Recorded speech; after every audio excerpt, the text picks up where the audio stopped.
המשרד לאזרחים ותיקים והסוכנות היהודית מבקשים להודות לך על נכונותך להתנדב במיזם לדורות. המיזם שם לו למטרה לתעד את סיפורי חייהם של ניצולי שואה בישראל, להעלותם למאגר לאומי אינטרנטי, ובכך להבטיח כי יישארו חלק ממורשת העם היהודי ולא יאבדו.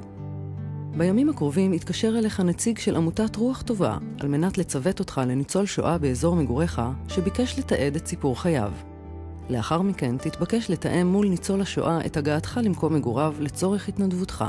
אנו מציידים אותך בטופס מובנה של הפרויקט, אותו אתה מתבקש למלא במהלך פגישותיך עם ניצול השואה. מניסיוננו, תיעוד מלא של סיפור חייו של הניצול עורך כ3 מפגשים, כאשר כל פגישה עורכת כשעה. עם הגעתך לבית הניצול, הצג את עצמך כמתנדב של פרויקט לעד, הסוכנות היהודית, שנשלח מטעם המשרד לאזרחים ותיקים והסוכנות היהודית. הסבר לו בקצרה את משמעות הפרויקט, ועד כמה חשוב לכולנו שסיפורו יתועד. התחל באיסוף פרטיו האישיים של הניצול, שמו, תאריך לידתו, עיסוקו ומצבו המשפחתי.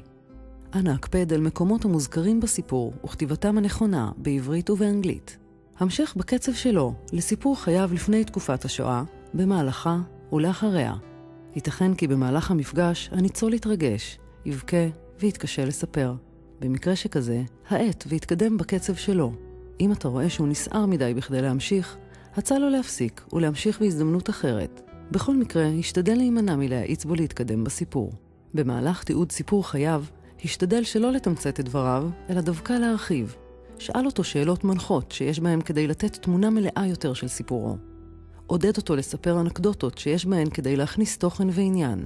במסגרת ההתנדבות, אתה מתבקש לערוך את הסיפור ולהקלידו בגוף ראשון. את הסיפור יש להעביר למשרד לאזרחים ותיקים כדי שיעלה למאגר הסיפורים הלאומי. אם ברשותך מחשב נייד, אתה בהחלט מוזמן להביאו להתנדבות ולהקליד את הסיפור בזמן המפגש. אם אינך חש בנוח, כתוב אותו בכתב ידך והקלד אותו בהמשך. בתום כתיבת הסיפור, יש להציגו ולאשרו מול ניצול השואה. לאחר שהניצול מאשר את הסיפור, יש להחתימו על הנספח לטופס. בנספח זה, פרטים אישיים של הניצול והסכמתו לפרסם את סיפורו באתר לדורות. במידה והוא אינו מעוניין לפרסם את סיפורו באתר, סיפורו יישלח ליד ושם. כמו כן, ישנן שאלות הנוגעות להנצחת סיפורו וסיפור משפחתו של הניצול ביד ושם. מלא גם את פרטיך האישיים לצורך מעקב. את השאלון המלא והנספח החתום יש לשלוח למייל לדורות @pmo.gov.il.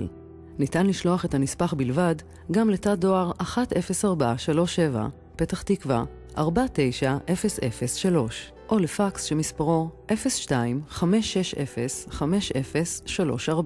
בכל שאלה בנושא לדורות ומילוי הטופס ניתן לפנות למוקד המידע של המשרד לאזרחים ותיקים בטלפון כוכבית 8840. אנחנו מודים לך על ההתנדבות.